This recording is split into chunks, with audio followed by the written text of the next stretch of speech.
Olá, poderosos. Aqui é o professor Renato Martins. E hoje a gente vai fazer uma aulinha um pouquinho diferente. A gente vai fazer uma resolução de exercício. E o nosso tema central é a região centro-oeste, né? A questão do cerrado e os biomas, os aspectos naturais do centro-oeste brasileiro. A gente vai pegar ali 3 exercícios do Enem para fazer essa resolução. Eu quero que você acompanhe aí e fique atento à nossa resolução. Então, basicamente, né, o Enem, ele sempre cobra aí algumas questões relacionadas à geografia do Brasil, né? Então, a gente vai dar ênfase aí a essa parte da geografia, aí, especificamente do Cerrado brasileiro da região centro-oeste. Essa que é a importante região aí, produtora de grãos. Então, para o cenário econômico, é muito importante a gente fazer esse destaque. Então, o primeiro exercício, deixa eu voltar aqui, isso aí. Então, o primeiro exercício aqui, ó, nós temos 2 textos, né, para contextualizar esse exercício. Então, a gente começa lá, o texto 1. O Cerrado brasileiro apresenta diversos aspectos favoráveis, mas tem como problema a baixa fertilidade de seus solos. A grande maioria é ácida com pH baixo. Então, você sabe que o Cerrado brasileiro, a maior parte da história do Brasil, ele ficou subjugado. Então, poucas foram as intervenções econômicas sobre esta região do Brasil. Aí só no século XX, mais precisamente a partir da segunda metade do século XX, ali entre a década de 60 e 70, a revolução agrícola permitiu aí a implementação de novos produtos, principalmente produtos químicos na agricultura, e isso permitiu a correção desse fator que está descrito aí no texto 1. E aí a gente já faz o gancho ali, ó. Texto 2. O crescimento da participação da região central do Brasil na produção de soja foi estimulada, entre outros fatores, por avanços científicos em tecnologias para o manejo do solo. Então, o texto 1 está abordando o quê? Uma característica do pH do solo do Cerrado brasileiro. Então, um solo ácido, e isso dificulta a produtividade desse solo. Aí no texto 2, ele já entra especificando exatamente o que? A perspectiva da Revolução Agrícola, a Revolução Verde, que trouxe uma série de implementos para correção, para melhoria do solo. E aí a gente segue ali, ó. Nos textos são apresentados aspectos do processo de ocupação de um bioma brasileiro. No caso, o Cerrado, como ele já destacou lá no primeiro texto, né? Uma tecnologia que permite corrigir os limites impostos pelas condições naturais. Está indicada em... Então, fica atento aí, ó. O que ele quer especificamente nessa análise aqui, ó. Ele está querendo uma tecnologia que permite corrigir os limites impostos pelas condições naturais. Então, qual que é a condição natural? Acidez. Então, qual é a tecnologia para corrigir esse problema da acidez do solo? Então, ele coloca ali como opções. Letra A, calagem. Letra B, hidroponia. Letra C, terraceamento. Letra D, cultivo orgânico. Letra E, rotação de culturas. Então, vamos à resposta. Então, a letra A coloca aqui calagem. Então, para quem não sabe, a calagem é o uso do calcário justamente para fazer a correção da acidez, controlar o pH do solo. Então, no caso aí, a resposta correta seria a letra A, calagem do solo, principalmente no que se refere aí ao cultivo da soja, do milho. Então, a gente teve uma grande implementação dessa tecnologia, desse recurso para a correção do solo. A letra B não ela está errada, porque hidroponia é o cultivo de vegetais, principalmente hortaliças, dentro da água. Então, você usa um sistema de água corrente e ali nessa água tem diluído todas as substâncias, os elementos necessários para a nutrição da planta. Então, é um sistema de cultivo, principalmente de folhagens. Letra C, terraceamento. O terraceamento é uma técnica agrícola que se refere a controle de erosões. Então, você faz um manejo no solo e constrói terraços. Isso é muito comum no Sudeste Asiático, né? Nas encostas das montanhas, onde são construídos terraceamentos para cultivo do arroz. Mas, essencialmente, o uso do terraceamento é para você controlar a erosão do solo. Então, não seria aí especificamente o que a gente está buscando e o que o texto está se relacionando ali. A letra D, cultivo orgânico. O cultivo orgânico, diferente do que está propondo ali no texto, principalmente no texto 2, né, que ele coloca ali o avanço científico, tecnologia. O cultivo orgânico, ele é um cultivo mais tradicional, ele remete a uma produção mais rudimentar em relação ao uso de tecnologias. Então, as tecnologias implementadas no cultivo orgânico, eles não utilizam produtos químicos. Então, você não tem aí um grande implemento de tecnologia, e sim o próprio controle biológico, a questão de policultura, diversidade de espécies ali no mesmo local, e você faz sempre ali a especificação do melhoramento do solo com introdução de matéria orgânica. Então você tem a busca de técnicas tradicionais para implementar o cultivo orgânico. E na letra E, rotação de culturas. A gente sabe que o Cerrado brasileiro foi palco de uma grande expansão de monoculturas, de práticas agrícolas que envolvem a produção de monoculturas como a soja e como o milho. A rotação de culturas, ela seria até favorável no sentido de manutenção da qualidade do solo, como é utilizado inclusive no Cerrado brasileiro, né, que os produtores eles colhem a soja e depois plantam o milho. Então faz a rotação de cultura sim. Ou colhe outra, então, por exemplo, colhe a cana e planta a soja logo em seguida, antes do replantio da cana, né? Então você faz isso, é uma rotação de culturas. Mas isso não necessariamente, como ele coloca ali no texto 2, né? Uma tecnologia, um avanço científico em tecnologia para o manejo do solo. E a rotação de cultura em nada contribui para diminuir a acidez do solo, no caso aí, como ele fala no texto 1.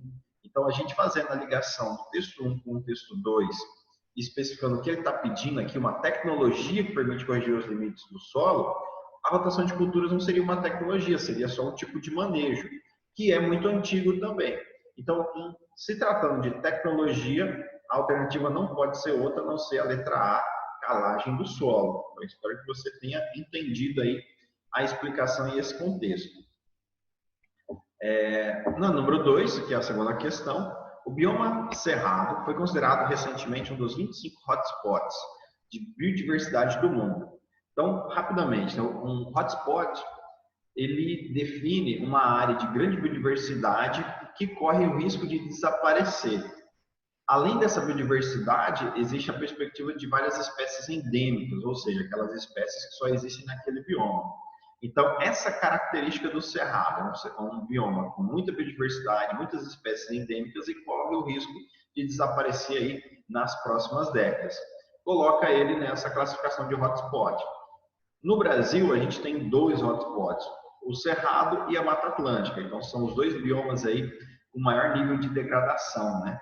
Então, no caso, o Cerrado, a gente continuando ali, né? Segundo uma análise em escala mundial das regiões biogeográficas sobre as áreas globais prioritárias para a conservação.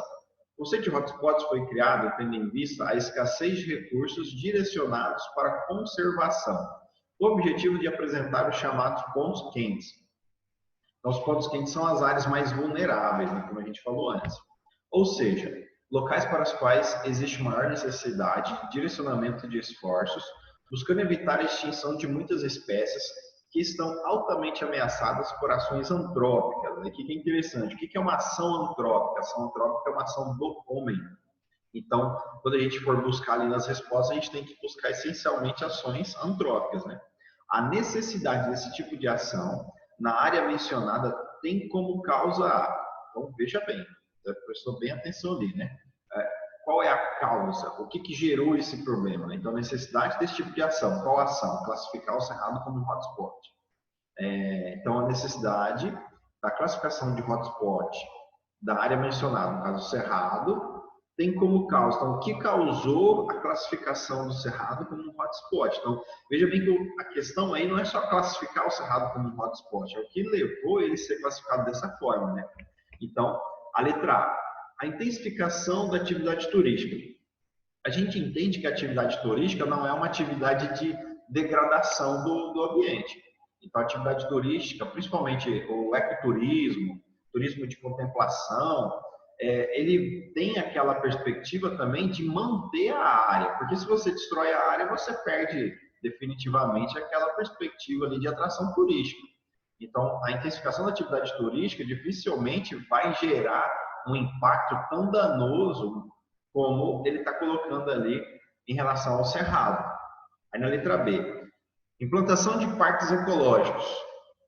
Veja que entra numa contradição. Se você lê o texto, mas não especificou os pontos importantes do texto, você poderia até marcar essa julgando ser uma possível causa para combater o problema, que é exatamente o que ele está dizendo ali, ó. Se você pegar aqui, ó, o conceito de hotspots foi criado tendo em vista a escassez de recursos direcionados para a conservação. Como é que você mantém a conservação de um bioma? Exatamente um dos pontos, né, mais importantes é a implantação de parques ecológicos. E existem poucos parques ecológicos no Cerrado brasileiro. Então, a maior parte dos parques de conservação e preservação no Brasil estão na Amazônia. O Cerrado ele foi esquecido aí por muito tempo, tanto do ponto de vista econômico quanto do ponto de vista de conservação. Aí nós temos ali a letra C, exploração de recursos minerais. É evidente que a exploração dos recursos minerais causa muitos impactos, porém, o Cerrado brasileiro ele teve algumas áreas pontuais de exploração, desde o período colonial, né, a introdução das bandeiras, a exploração de ouro em Corumbá, depois a exploração de até mesmo diamante, né? Hoje nós temos no maciço do Urucum uma exploração de minério, de ferro, manganês. Só que essa, no Cerrado, ela é muito pontual, então não seria capaz de criar uma perspectiva tão vasta como ele está colocando no texto, né? O risco aí, o hotspot, é um risco de desaparecer completamente nas próximas décadas. Então, não seria exploração de recursos minerais. Elevação do extrativismo vegetal. Então, veja bem, o extrativismo vegetal nunca foi uma atividade de grande empenho no Cerrado brasileiro. A gente teve extrativismo vegetal, extração do pau-brasil na Mata Atlântica, as drogas do sertão na Amazônia, mas o Cerrado brasileiro, inclusive a ideia de degradação do Cerrado brasileiro, ela está muito relacionada também à própria perspectiva ali. Você tirava a madeira do cerrado para fazer carvão para abastecer as siderúrgicas. Mas esse processo era uma atividade complementar a uma outra atividade, que está ali descrito na letra E.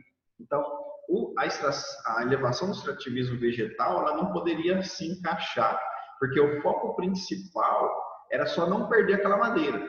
Então, houve o crescimento de carvoarias no cerrado? Houve. Porém, essas carvoarias elas vieram como um complemento para aproveitar uma madeira que estava sendo retirada para dar espaço a áreas de lavoura e pastagem, que é no que se refere ali à letra E. Então, na letra E, expansão da fronteira agrícola. Então, na década de 60 e 70, ocorreu a Revolução Verde, Revolução Agrícola, que promoveu aí a possibilidade de implementação de novos equipamentos na agricultura, tornou possível a exploração de novas áreas, o aproveitamento aí de novas áreas. E essa fronteira agrícola que saiu do sul e sudeste, ela entrou com muita intensidade na região centro-oeste, a região do Cerrado brasileiro, consumindo aí praticamente quase todo o Cerrado em menos de 50 anos, em menos de 5 décadas. E aí aquela madeira que ia sendo retirada, ela consequentemente foi sendo utilizada para a produção de carvão. E nem toda a madeira foi explorada dessa forma. Muita madeira simplesmente era deixada para apodrecer ou simplesmente era queimada na própria área ali do desmatamento e não se tinha um aproveitamento dessa madeira. Então você teve sim um aumento de carvoarias, mas o contexto principal aí, o que levou a praticamente a devastação do cerrado foi aí a expansão da fronteira agrícola, que está muito relacionado ao contexto aí da Revolução Verde, Revolução Agrícola no Brasil, o processo do êxodo rural, o processo da urbanização, então é um contexto muito interligado. Então a alternativa correta nessa questão é a letra E. Eu espero que você também tenha entendido aí essa questão. E vamos aí à última, né, para a gente não delongar muito. As áreas de Planalto do Cerrado, como as Chapadas dos Guimarães, a Serra de Itapirapuã e a Serra dos Parecis, no Mato Grosso. Com altitude que variam de 400 a 800 metros, são importantes para as planícies pantaneiras mato-grossenses. com altitude média inferior a 200 metros. Então, ele está falando em dois contextos do relevo, né? Os planaltos e a planície, no caso aí a planície pantaneira. No que se refere à manutenção do nível da água, sobretudo durante a estiagem que é o período da seca, nas cheias, a inundação ocorre em função da alta pluviosidade nas cabeceiras dos rios. O que é a cabeceira do rio? A parte mais alta do rio ou a nascente do rio. Então, o excesso de água que ocorre nessas áreas, ela possibilita a enchente nas partes mais baixas do rio. Então, lá, nas cheias, a inundação ocorre em função da pluviosidade nas cabeceiras do rio, do afloramento de lençóis freáticos e da baixa declividade do relevo, entre outros fatores. Durante a estiagem, a grande biodiversidade é assegurada pelas águas da calha dos principais rios, cujo volume tem diminuído principalmente nas cabeceiras. Então, o texto ele aborda aí o contexto do relevo e a situação de ciclo de cheias na planície e um problema do planalto, que está relacionado aí à diminuição do volume de água nas cabeceiras. Então, as cabeceiras elas estão no planalto e a área de alagamento fica na planície. Aí a medida mais eficaz a ser tomada, visando a conservação da planície pantaneira e a preservação de sua grande biodiversidade, é a conscientização da sociedade e a organização de movimentos sociais que exijam. Então, veja bem, o que a gente deve exigir para mudar essa postura? Lembrando, quase que eu falei igual Cebolinha agora, né? Lembrando que a questão anterior, ela estava tratando exatamente do quê? Do problema da expansão da fronteira agrícola, que remeteu aí a alguns problemas no Cerrado ou no Planalto Central, que a gente tem uma relação direta aí, Planalto Central e Cerrado. Inclusive, para destacar aqui também, né? O Planalto Central brasileiro, a região de predomínio do Cerrado, é a caixa d'água do Brasil. O que é a caixa d'água do Brasil? É a área onde forma as cabeceiras das principais bacias hidrográficas do Brasil. Então, é importante aí você fazer essa manutenção dessa região. Então, o contexto dessa questão, ela entra diretamente nessa perspectiva. Então, mais uma vez ali, ó, a medida mais eficaz a ser tomada, visando a conservação da planície pantaneira, o que ele quer então? Conservar a planície pantaneira e a preservação de sua grande biodiversidade. Então, não adianta a gente preservar a planície pantaneira pensando só na planície. É necessário a gente pensar nas nascentes dos rios que estão fora da planície, ou seja, estão no planalto. Então, ali, é a conscientização da sociedade e a organização dos movimentos sociais que exijam, letra A criação de parques ecológicos na área do Pantanal Mato-Grossense. Veja bem, o que eu acabei de falar. Se você quer preservar o Pantanal, não adianta só pensar na planície. Você também tem que pensar nas áreas de cabeceira dos rios. Aí na letra B, a proibição da pesca e da caça, que tanto ameaçam a biodiversidade. A caça ela já é proibida no Brasil, salvo aí algumas especificações, né, de alguns animais que foram introduzidos nos biomas aí brasileiros, né? No caso do javali, você tem algumas explicações, mas de forma geral a caça já é proibida. Proibir a pesca, ela já tem um controle muito grande em relação aí à prática predatória. E a pesca em si não resolveria o problema que ele coloca ali no contexto da introdução do exercício, né? Que ele está falando ali de diminuir o volume de água, então seria um outro problema, e não a ideia da pesca. A pesca não solucionaria aí esse problema. Aí C, lembrando que a pesca já é uma prática muito regulada, e a caça seria, aí, no caso, aí, proibida. Então, está errada a letra B.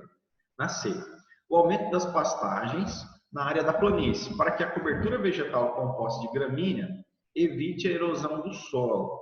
Veja bem, o Pantanal ele tem uma exploração extensiva da pecuária, de fato. Então, existem grandes fazendas lá de criação de gado, mas muito em função também do aproveitamento do pasto nativo da região. Então, é uma área que tem extensas pastagens nativas. Nas últimas décadas, ocorreram sim a troca, a substituição daquela pastagem nativa por outras gramíneas, outras pastagens que trazem uma rentabilidade maior para o gado.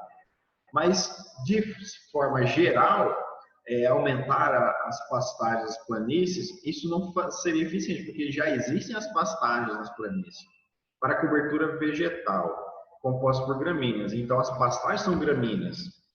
E evitar a erosão do solo. como é uma área de planície, existe erosão no Pantanal? Existe, até porque você tem o canal dos rios ali que fazem esse processo. Mas o processo de erosão no Pantanal ele é muito lento, ele é muito pequeno e muito pontual. Então, também não seria uma questão que traz a resolução correta. Não seria uma alternativa que traz a resolução correta. Aí na letra D, o controle do desmatamento e da erosão, principalmente nas nascentes dos rios, responsáveis pelo nível das águas durante o período das cheias. Tá, é isso aí. Então, o que você tem lá na introdução, no enunciado do exercício? Falando do problema ali da diminuição, vou até destacar aqui, ó. Vamos voltar lá. Deixa eu puxar aqui. Olha só. Durante a estiagem, a grande biodiversidade é assegurada pelas águas das calhas dos rios, cujo volume tem diminuído também nas cabeceiras. Então, quando você está resolvendo seu exercício lá, você vai destacando as partes mais importantes. Então, isso aqui é o filé dessa introdução, porque ó, o controle do desmatamento da erosão, principalmente nas áreas de nascente, ou seja, cabeceira dos rios, responsável pelo nível das águas durante o período das cheias. Então, fechou o pacote aqui. Vamos só ler a letra E para desencargo de consciência, né? Letra E. A construção de barragens para que o nível das águas dos rios seja mantido, sobretudo na estiagem, sem prejudicar os ecossistemas. De forma alguma. A construção de barragem, você está promovendo uma intervenção muito grande ali, que seria muito danosa, criaria um impacto acumulado muito grande, porque você ia formar uma área de inundação permanente, você ia acabar com o ciclo de cheias que existe, que é um ciclo natural, que é o que mantém a biodiversidade no Pantanal. Então, a alternativa correta aí é a letra D, D de dado, certo? Que é o controle do desmatamento da erosão, principalmente nas nascentes. Então, para você proteger o cerrado, você tem que proteger para você proteger o Pantanal, você tem que proteger o cerrado brasileiro, porque existe uma interligação direta desses biomas aí. Então, espero que você tenha entendido esse exercício. Meu forte abraço, abraços geográficos para vocês e até a próxima. Vamos lá. E não deixa aí de manter os seus estudos de todas as formas possíveis.